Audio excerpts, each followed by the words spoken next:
যখন কেউ বলে না যে তোমার হাতের বানানো কেক ছাড়া অন্য কোথাও খাবো না, বিশ্বাস করো তখন না চোখে জল চলে আসে গো। তা সেদিন মন্দির থেকে ফিরছিলাম, আমার এক বোন বলতে পারো ননদ ফোন করলো, বৌদি ভাই আমার একটা কেক লাগবে।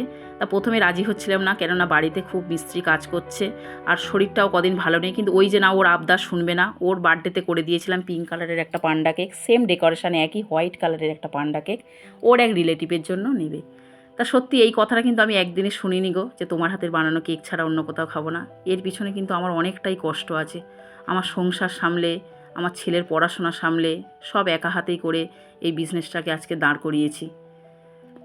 তা এরা যেমন ভালোবাসে বলে ভালো ভালো কমেন্ট করে, কিছু মানুষ আছে তারা খারাপ কমেন্ট করতেও ব্যস্ত, তারা তো মানুষের ভালো দেখতে পারে না। না, আগে তো ভিডিও দিতাম না, একদিন একটা কেকের ভিডিও পোস্ট করেছি, তারপরে আমার মেসেঞ্জারে এসে বলছে তুমি ইউটিউব থেকে ডাউনলোড করা ভিডিওগুলো নিয়ে কেন ফেসবুকে দাও গো।